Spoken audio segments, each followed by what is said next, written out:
Hi, everyone. We're celebrating our 30th birthday this year. Sounds strange for an internet software company, but security, which we've been in, has been around the moment that people started to connect computers. And that's, of course, when we started. And this wonderful world of security has been changing. And we've been seeing ourselves as a startup because every time new services and new devices are introduced, we have to rethink, how do we continue to protect the people in the internet as these services evolve? And at conferences like this show you that those three driving motivating factors, better, cheaper, faster, means that this evolution or revolution is not going to stop.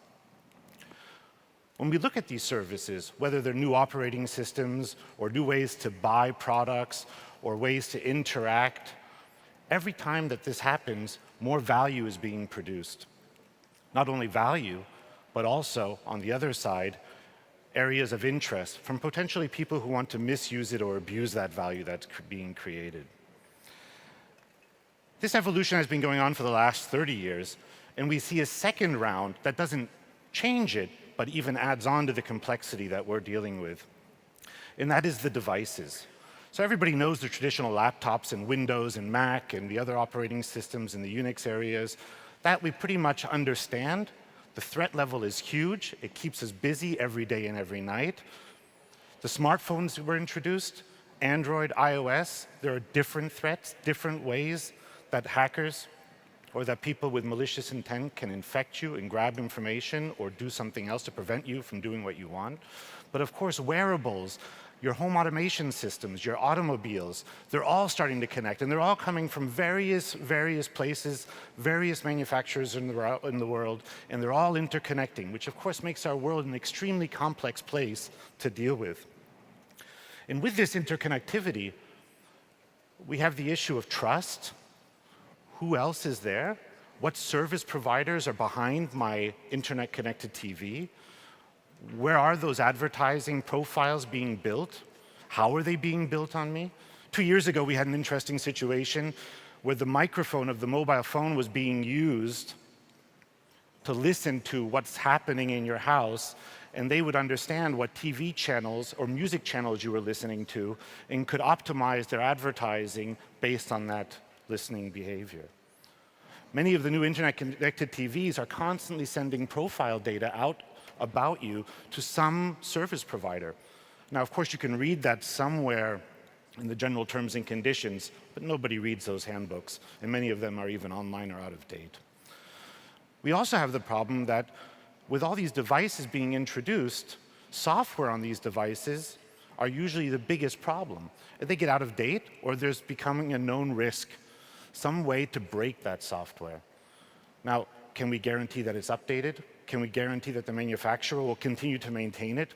When we look at the products we have in our household, while the phone we might throw out every 2 years and get a new one, many of the other devices, the microwaves, the ovens, the dishwashers, the household lighting systems, we expect to hold those for many more years. Will the service be maintained? Can we continue that level of protection? So these are the challenges we have, and of course, because of these challenges, the risk dynamic is exponential. The services already made it, and now on top of it, the devices. It's just making an extremely complicated world for the average user. Hey, all I want to do is be faster, better, cheaper, and I want to use these things to be able to enable me to do that. And so we as a company have the challenge to put that worry behind the user so that the user doesn't need to think about it, and the user can go out and exploit those new services, those new tools to make their life better, faster, and cheaper. After all, that's the wonderful thing. That's why we're even here in this room. We see the benefit of all this technology evolution. So when we look at this world and we see it evolving, Avira has to evolve with it. We went on from the systems, the manufactured OS, Windows, Mac, Android, iOS, and now we're going into this new world of devices. But in order to be able to scale, we have to think about the world entirely different. We can't have researchers looking into everything. It is impossible. There's too many variations. We need to move, and we have moved, and we've been lucky that we've moved. Already 6 years ago, we moved into artificial intelligence and machine learning technologies that gave us the capability that even though we're one of the smaller vendors in the industry, we're able to be ranking #1 or #2 in all the independent test labs about our technology. And how can we do that? Well, one, we gave away our products as of '99 for free, so our core products are all for free. We massed a relatively large user base around the world. In markets where we found difficult to enter, such as China, we actually licensed our technology to the big players in those markets. So we've been able to access even larger community through licensing our core technology. And our core technology gives us the ability to see. We have visibility on what's happening in the world. We can see trends. We can see infection rates. We can see changes of behavior. We can see new devices coming online. And through that visibility, we have machines in the background that start categorizing and filtering and defining groups and saying, oh, that machine looks like it's a video camera. If I compare it to the other 200,000 machines that I have, yes, it is, and it's from that brand. And now I can start to profile that device and sit there and say, what is its normal behavior versus what could be considered abnormal behavior? I can start to do research on that device through the machine. Are there new software versions? Are there standard passwords and usernames to access it?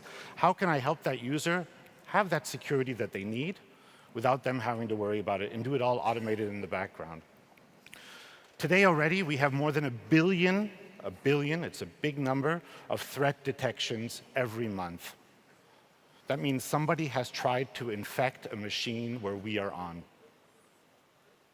This is a huge thing, but the users, they don't need to worry. And that's what our attempt is, to continue to push the limit on what can machines do, what can artificial intelligence, machine learning do, so that we're able to continue to provide that service so that users can do what they want to do, which is to be better, faster, cheaper, and do things in the world. And we are making sure that they have the confidence to do that.